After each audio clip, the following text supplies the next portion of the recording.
In the forgotten town of Black Hollow, where the mist clung to the cobbled streets like ghostly fingers, an unspeakable terror lurked. The townspeople whispered of an ancient evil that had no name, no form, yet its presence could be felt in the dead of night. When historian Edward Langley arrived to document the town's history, he unknowingly unearthed something that had long been buried, something that should have remained undisturbed. Edward Langley had spent his career chasing lost histories, unearthing forgotten truths buried beneath layers of myth and fear.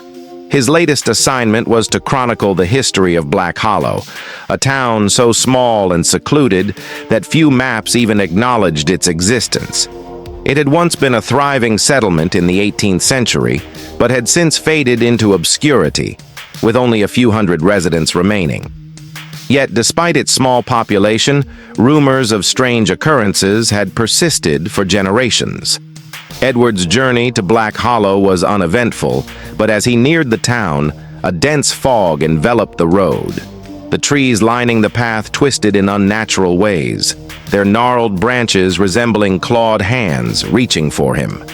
When he finally arrived, he was met with an eerie silence, no welcoming committee, no idle chatter of townsfolk.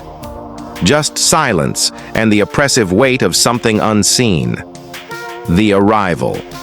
Edward Langley arrived in Black Hollow on a cold October evening. The town was unsettlingly quiet, the air thick with an oppressive silence. As he checked into the only inn available, he noticed the wary glances the townsfolk cast in his direction. It wasn't just distrust of an outsider, it was fear. The innkeeper, a gaunt man with hollow cheeks and sunken eyes, handed Edward the key with a trembling hand. "Keep to yourself, Mr. Langley," he muttered, "and if you hear something in the night, ignore it." Edward raised an eyebrow but said nothing. He had encountered superstitious towns before. As he settled into his room, he glanced at the window. The fog had thickened, swallowing the buildings outside. Something about Black Hollow felt off, as if the town itself were holding its breath. The whispered warnings. Despite the cold welcome, Edward was determined to begin his research. He visited the local archives, a dusty old building filled with records dating back centuries. An elderly librarian, Miss Havisham, trembled as she handed him a weathered journal.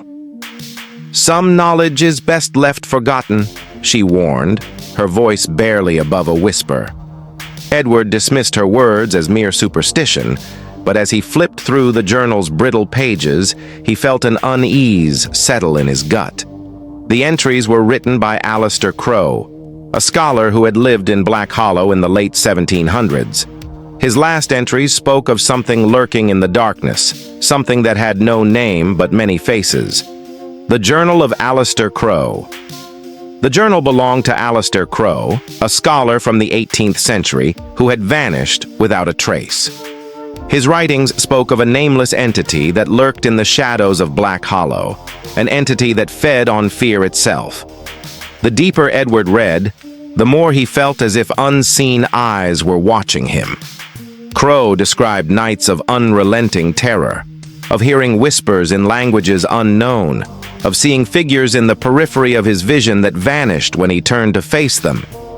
He wrote of villagers who went missing, only to return changed, their eyes hollow and their voices unnatural. The nightmares begin. That night, Edward's sleep was plagued by horrific visions. He dreamt of twisted figures lurking at the foot of his bed, whispering in a language he didn't understand. When he awoke, his room was ice cold, and the shadows seemed darker than before. The whispers did not fade upon waking. They clung to his mind, a lingering presence at the edge of his consciousness.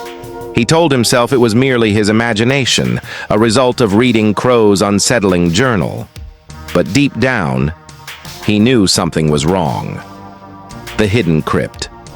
Determined to learn more, Edward followed clues from the journal to an abandoned church at the edge of town. Beneath its rotting floorboards, he uncovered a hidden crypt, Strange symbols covered the walls, and at its center lay a stone altar stained with something dark and unholy.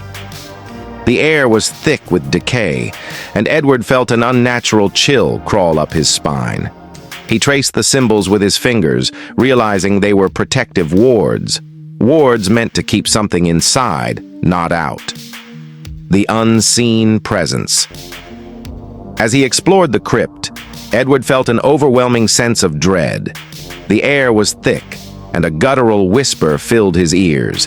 He turned to flee, but found his path blocked by an invisible force, an entity that sought to keep him trapped. He could feel its presence pressing against him like a suffocating weight. Shadows moved unnaturally, bending and shifting as if alive. With great effort, he stumbled out of the crypt, gasping for breath. The town's dark secret. Edward confronted the townspeople, demanding answers. Their fearful eyes darted away, but Miss Havisham finally spoke. "It was never meant to be named," she said. "It is the thing that dwells between dreams and waking, between life and death. It has always been here." The town had been built atop an ancient site, one meant to contain the entity. But something had weakened its prison. The ritual of banishment.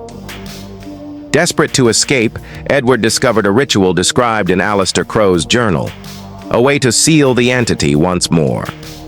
However, it required a sacrifice, one that Edward was unwilling to make. As the shadows lengthened, he realized the entity had already chosen. The final confrontation. Edward returned to the crypt, armed with Crow's ritual. The entity's presence grew stronger, a shape forming from the darkness itself. As Edward began the incantation, his own worst fears materialized around him, trying to break his resolve. The price of knowledge. The ritual worked, but at a terrible cost. The entity was sealed away, but Edward was never the same again. His mind fractured, his soul touched by the horror he had witnessed. He left Black Hollow, but the whispers followed him, a reminder that some evils are never truly gone. Black Hollow returned to its uneasy slumber, its people never speaking of what had transpired. Edward Langley was never seen again, though some claimed to hear his frantic whispers in the dead of night. And in the deepest shadows of the town, the nameless horror waited, for it knew that one day, curiosity would beckon another soul into its grasp.